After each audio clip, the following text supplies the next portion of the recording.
მოგესალმებით ყველას. რამოდენიმე დღის წინ, დავიწყებ ცოტა წარსულიდან.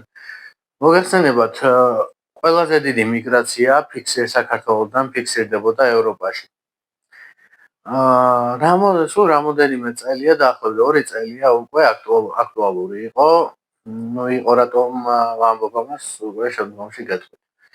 2 წელია უკვე აქტიურად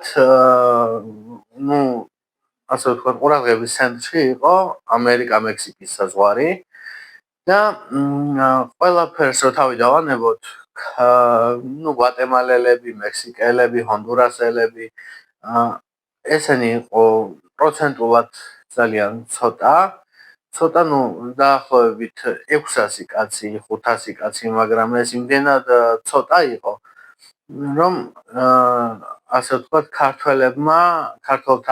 ქართველების მიგრაციამ გადაწონა ეს ყველაფერი.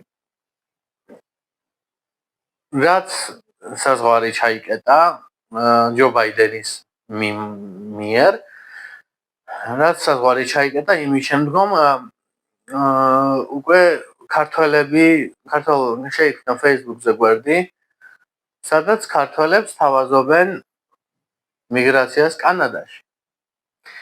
მოგეხსენებათ, კანადაში მიგრაცია არის ძალიან რთული და პრინციპში შეიძლება ითქვას, რომ ასე ვთქვათ, შეუძლებელიც კი. შეუძლებელი რატომ? კანადაში მოხვედრა შესაძლებელია ამერიკელებისთვის სახმელეთო გზით, როგორც ჩვენ და თურქეთი ამ შემთხვევაში და შესაძლებელია საჰაერო გზითაც. არსებობს კანადის საკონსულო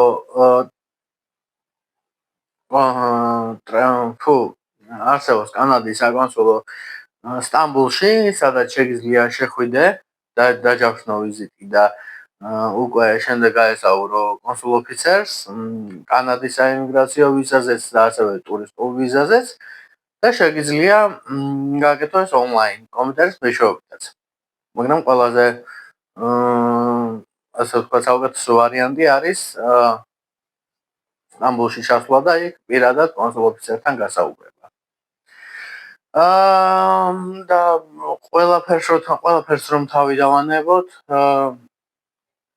ყველაზე რთულად ითვლებოდა, ასე ვთქვათ, მექსიკა-ამერიკის საზღვრის გადაკვეთა, მას შემდეგ რაც ამერიკის ახლანდელმა პრეზიდენტმა დონალდ ტრამპმა გამოსცა განკარგულება და ნახევარი თუ არა მთელი ამერიკის ჯარის სადღაც 80% უკვე და სპეცრაზმის 80% უკვე ამერიკა-მექსიკის საზღვარს იცავს სრული ძლიერი კონტროლით.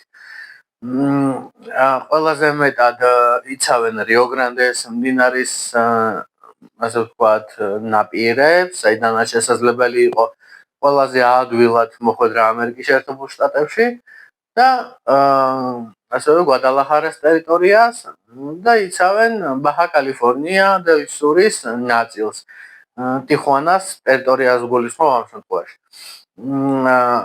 და ჩემი აზრით ეს ჯგუფები იმიტომ გაკეთდა, რომ ყველაზე ადვილი პასუხია ფულის კეთების მიზნით.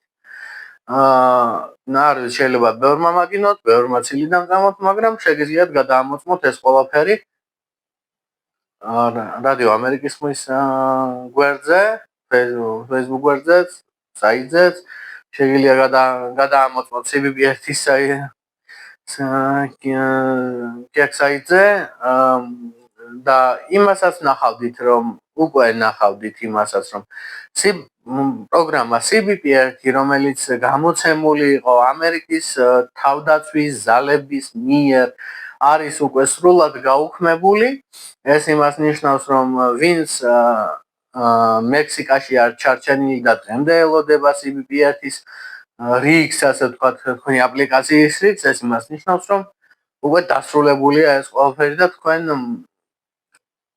პირდაპირ გეტყვით, რომ უკვე უნდა დაბრუნდეთ იმ ქვეყანაში, საიდანაც წამოხვედით. ვიცი ეს თქვენთვის ძალიან რთული მოსასმენია, მაგრამ CBP-1 გაუქმებულია, მექსიკა-ამერიკის საზღვარი უკვე სახელმწიფო საზღვარი უკვე ჩაკეტილია ყველა მიგრანტისთვის და ყველაფერს რომ თავი დავანებოთ, არსებობს კადრები, სადაც ჰონდურასელ, მექსიკელ და კოლუმბიელი მიგრანტები გადაიყვანეს არც მეტი, არც ნაკლები გვანტანამოს ციხეში. არსებობს ეს კადრები, YouTube-ზე შეგიძლიათ შეხვიდეთ და ნახოთ. მოკლედ სულ ეს იყო, რას მინდოდა მეთქვა და ვიმედოვნებ, რომ ვისაც ამერიკაში გაქვს შეპარვის, ასე ვთქვათ, სურვილი, უჯობს გადაიფიქროთ რადგანაც ეს უკვე ასე ვთქვათ, ბრჭყალებში შეპარვითი გართობა უკვე ჯერ ბაიდენმა და შემდეგ უკვე დონალდ ტრამპმაც კი ამას უკვე დაღი დაუსვა. ძალიან დიდი მადლობა ყურადღებისთვის, ძალიან დიდი მადლობა მოსმენისთვის და კიდევ ძალიან საინტერესო ვიდეოებს და ვლოგებს შემოგთავაზებთ მანამ სანამ უკვე გადავალთ სტუმრების მიღებაზე და სტუმრების ჩაწერას. დიდი მადლობა ყურადღებისთვის. კარგად გრძანდებოდეთ.